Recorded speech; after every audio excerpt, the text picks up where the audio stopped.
બંનેનો દિવસ છે ખુશીનો એટલા માટે કે આપણે આપણા ઉજ્જવળ ભવિષ્ય તરફ વધી રહ્યા છીએ, અને દુઃખનો એટલે કે જે શાળામાં આપણે એક સાથે ભણ્યા મોટા થયા, જ્યાં સારા મિત્રો અને શિક્ષકો મળ્યા, એવી શાળા શિક્ષકો અને મિત્રોને અલવિદા કહેવાનો સમય આવી ગયો.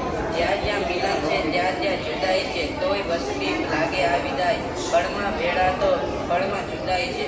શાળા એ એક એવું સ્થાન છે જ્યાં આપણે ઘર પછી સૌથી વધુ સમય વ્યતીત કર્યો છે.